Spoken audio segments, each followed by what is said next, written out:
And I think there's huge opportunities for what in Retro-Suburbia I call the mobile minimalist, of people who can have minimal possessions, stay flexible, go to where the opportunities to learn are, to do things on a voluntary basis and contribute somewhere.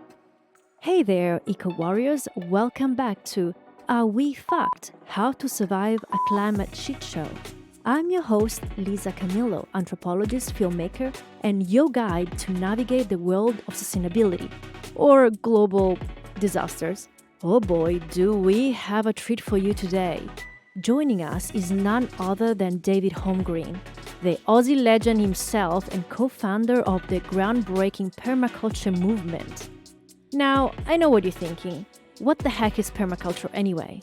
Well, think of it like nature's own design hack. It's all about working with, not against, the natural world to create sustainable systems that provide for our needs while nurturing the planet. But enough of the technical jargon. Let's get to the good stuff. David's not just a permaculture pioneer. He's also a visionary with some serious radical ideas about the future. I'm talking about prediction that will make your head spin, like saying goodbye to jobs on OnlyFans and hello to a whole new way of living, or climbing trees. But fear not, dear listeners, because David's got some practical tips up his sleeves for prepping for an uncertain future. Who's ready to ditch the concrete jungle and embrace a life of suburban serenity? Can I get a hey man? Anyone? Anyone? Hello, Professor Holmgren. It's great to have you on our podcast. Thank you so much for joining us. You are famous for co-authoring and starting the movement of permaculture. That is incredible. Can you tell us a little bit about your work? Yeah, well, I suppose permaculture has grown to a worldwide movement over the last 40 or so years around the world, focusing on positive responses to environmental crisis in a way. Permaculture has, of course, grown to a worldwide movement in more than 100 countries and in many different forms and expressions, from the most destitute places in the world to the most privileged. I was really the co-author of the permaculture concept. I attribute the first spread and development of the movement to my co-author, Bill Mollison. Permaculture is sort of a low footprint way of living on the land that also made us more self-reliant, more collectively reliant with our households, our friends, our community, rather than being dependent on large, centralized, globalized systems. So the question is, are we fucked? What are we facing? Yeah, well, in some ways, there has always been existential threats that people have faced or have had a sense of foreboding about.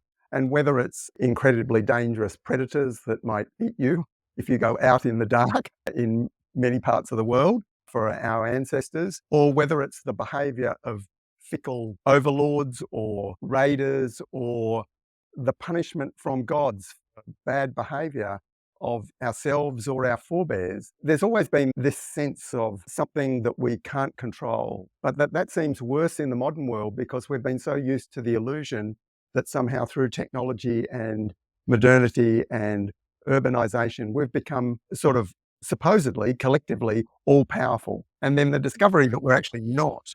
When we look at it the other way, climate change, the degree to which it has unfolded already, or the predictions of what might come, are creating that climate angst.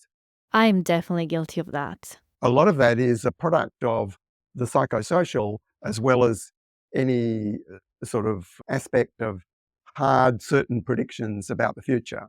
For example, I don't want to add more fear and anxiety to people, but in my lifetime, the threat of nuclear war has never been as great as it is now. And yet, somehow, for most people, that is sort of, some background angst. And also, I think that the peak of global oil supply that's really now in the past is as much or more the cause of many of the symptoms that people are attributing to climate change. Whether those are direct, ones like mass migrations, and all the social upheavals from that, or the responses that appear to be responses to climate change, like we'll get rid of all the petrol and diesel cars and go all electric.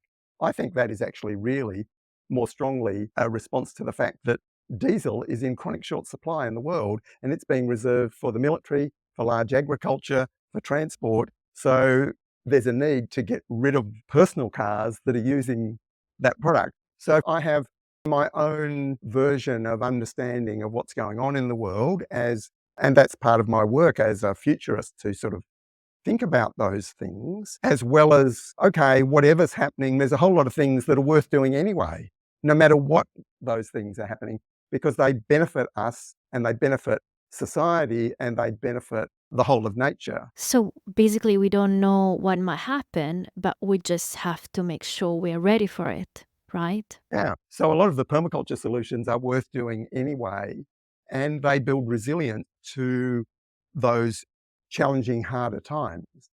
So in that sense, we don't have to agree on what future realities are, but if we are healthier in our bodies and better skilled, and by skilled, I mean something that you can actually do that other people would value, and not rather than putting your ticket into the slot in some giant government or corporate machine and yes, they'll agree to pay you for some skill you have.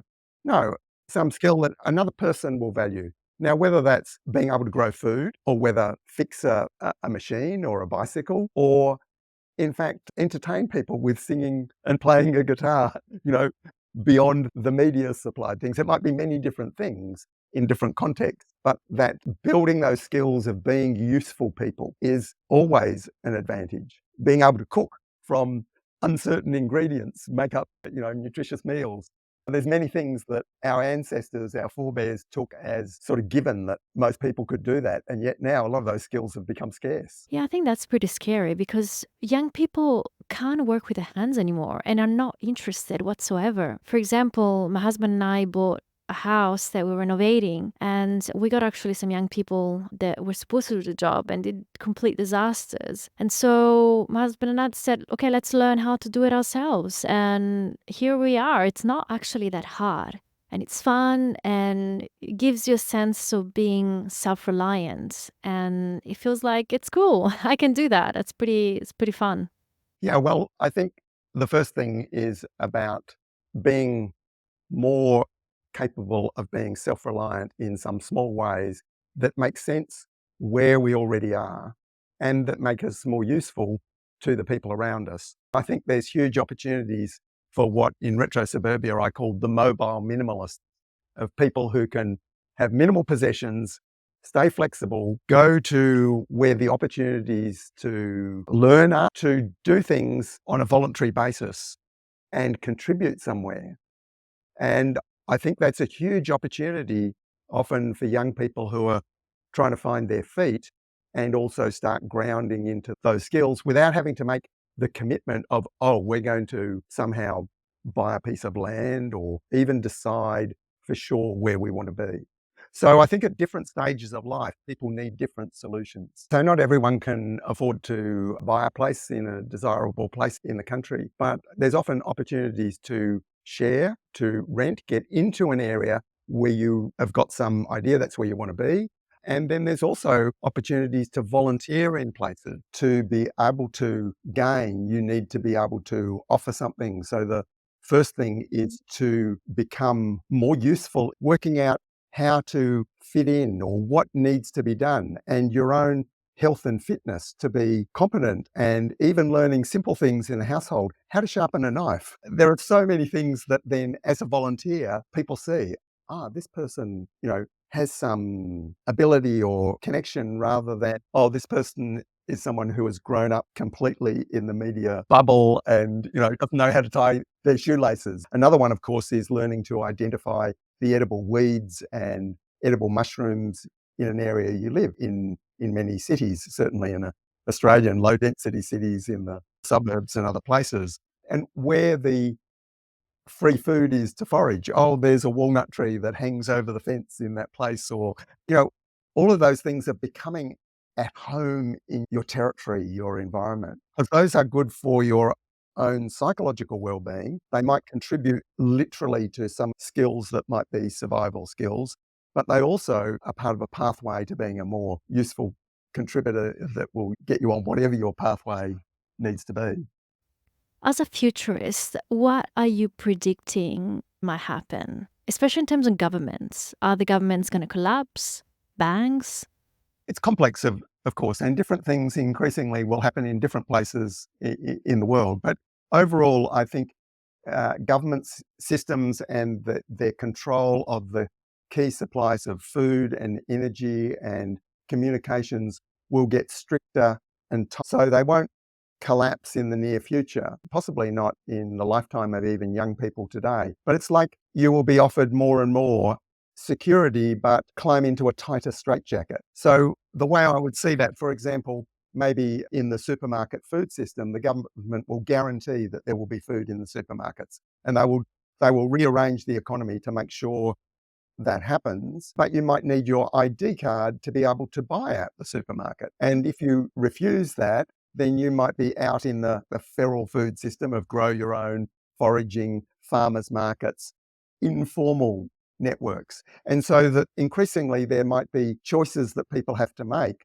between being inside the system with some hope for security, but more constriction, or more freedom. And that could be at the geographic fringes, like in the countryside, but it could be, if you like, at the conceptual fringes of the semi-legal things. And there's a lot of people already in those situations. So I think it's unlikely that in the near future we'll see sort of major collapse of those centralized systems. Another way of thinking about that is that most of the economy is completely unnecessary. It's what's called the discretionary economy.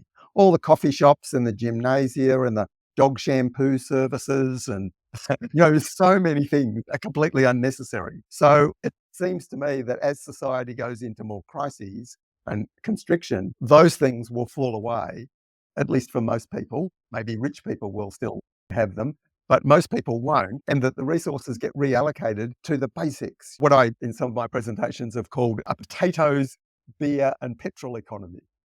I mean, it sounds a bit glum. So pretty much an Irish diet.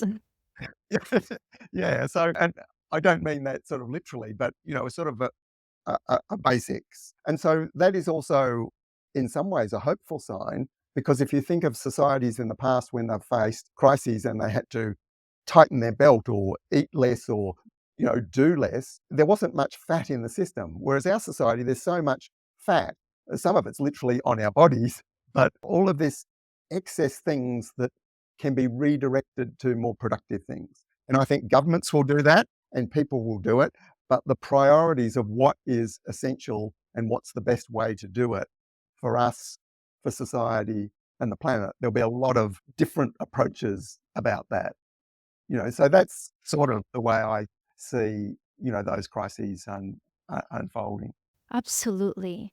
Because I remember when we had COVID lockdowns and we're living in the middle of Milan, we actually caught the worst. It was incredibly hard. We had drones passing by, checking if we were outside. So when we decided that we needed a way out in case something like this would happen again, we decided to move from Milan to Sardinia, an island, because in the countryside, even though they had the same rules, it was a lot harder to implement them that strictly because of logistics. Yeah, and I think COVID and the responses to it are a sort of a perfect sort of example and model. And it doesn't really matter what the source of that is, whether it's larger scale conflict than's already happening in Europe at the moment, or whether it's climate-driven natural disasters, or whether it's shortages of fuel and other essentials because of geopolitical changing, all driven by all sorts of different factors. That experience of the privilege and comfort of being in an affluent city and having everything provided indirectly suddenly turns into, oh, this is not just not very nice, it sort of can very quickly get to the point of being unlivable. Whereas in a rural area where there's been historically this association of less services, less resources in some ways, many people can now see, the countryside actually has a lot of resilience and flexibility. Yeah. And beyond that, I think one of the things especially in the Australian context and many other countries where there's not all urban development is in high density, but suburbia that people have often thought is really boring is actually a great place to be more self-reliant, that a lot of people actually may have more access to and be more familiar with because of somewhere they grew up. And my Retro-Suburbia work is very much about that, how we can positively adapt in situ in places that people may find themselves in rapidly changing time. Very interesting. Never actually thought suburbia was going to be sexy, but here we are. Great. Another thing I want to ask you is other practical things you can suggest people to be ready for, like especially in terms of health and the medical system, because it seems it's collapsing everywhere, all over the world. We're getting worse. What are your thoughts on that? Yeah. Well, in my big Retro-Suburbia book, A Downshifter's Guide to a Resilient Future, it's about the built environment, the biological, gardening and raising animals, and the behavioural. Within that, the chapter on ageing, death and disability was the last chapter I wrote because in some ways it was the most difficult. For people who've been on this pathway of self-reliance for a long time and have seen a lot of people go through this, often health crises are the things that throw them back in dependence on the centralised system. And obviously this applies especially more to older people than younger people. But I think COVID sort of really illustrated how vulnerable people feel and dependent on those centralised systems. So there's lots of things we can do about our own health. And I don't think the official centralised systems that are dominated by the pharmaceutical corporations are generally a good source of advice. And I think the medical system is in a lot of ways very corrupted, but it's a sort of do your own due diligence about things and look at the simple behaviours in eating habits, in consumption, in activity to keep your body as healthy as possible without those centralised systems. Yeah, so the prevention, huge opportunities for prevention. Now, just to give you a simple example that came up with COVID, because many people, especially in Europe, in cloudy climates, living in urban areas, a very significant proportion of the population is actually vitamin D deficient, even just by normal nutritional standards. But we now know, and have known for quite some time, that vitamin D is a protective against viral infections generally. And elevated vitamin D is a really good thing to have, especially in winter. And yet in COVID, that was completely dismissed. And we can look at, vitamin D is cheap, whereas complex medicines are expensive. So I'm not saying there's sort of like simple, easy answers, but then we can look at, there's many young people who are choosing with pregnancy to have home birth outside of the centralised medical system, generally with midwife help. In some places where the regulations are so strict on midwives, sometimes people doing that without. Although that's another sort of example of a very sort of contentious issue, it clearly is a much greater sense of self-reliance and less dependent on the centralised system. Now, ideally, of course, most people would be giving birth at home rather than in a hospital, which is for sick people. And the medical system would be the backup for when things don't work out. But unfortunately, the world we seem to be moving into is, again, it's sort of, you're either increasingly, not that it's a good thing, but we're finding ourselves, you're either in the system or you're outside of the system. And trying to maintain that dance with the medical system is one of those difficult things. But for younger people, there's a lot more flexibility, a lot more options to basically invest in your own health long term. Now there's another sort of related to that between that and the being useful is balance. I see a lot of young people who've never climbed trees and don't have excellent balance. I'm good then because I grew up climbing trees and rocks and surfing. Yeah. And one of the things that happens when you get older is you, to some degree, start losing balance. And whatever level you got to in your early 20s or so, that's as good as you sort of generally get unless you put a huge effort into it. And then there's a decline. Whereas when you're in your 20s, you can put a lot of effort and still get better. But whatever peak you get to, then there's this decline. So if you never climbed a tree because you never had access to a tree or your parents didn't allow you or whatever it is, or never rode a bicycle, or all of those things that improve our balance are a huge investment in your future well-being and your usefulness as a person. Why do we need to climb trees in the future? Is there something we don't know? Well, right here at Meliodora, I climb trees to cut tree fodder to feed our goats. I climb trees to harvest olives, and I can still do that at 69 years of age. So It's also about feeling at home and confident in our world, whether that's that might be useful in dealing with some natural disaster, whether it's caused by climate change or doesn't matter what. All of those things are sort of really useful, basic skills. And so often in the modern world, young people, although often highly educated, are enormously disadvantaged compared with people from the past. And this is what Rob Hopkins from the Transition Towns movement, an offshoot of permaculture, talked about: the great reskilling, this need for people to learn new skills. And so those skills aren't in isolation from one another as just, oh yeah, this is useful, so it's like training for some job. It's about broadly being at home and capable and enjoying life, that confident. We see that with people who learnt to ride a bicycle as an adult rather than learning when they were young.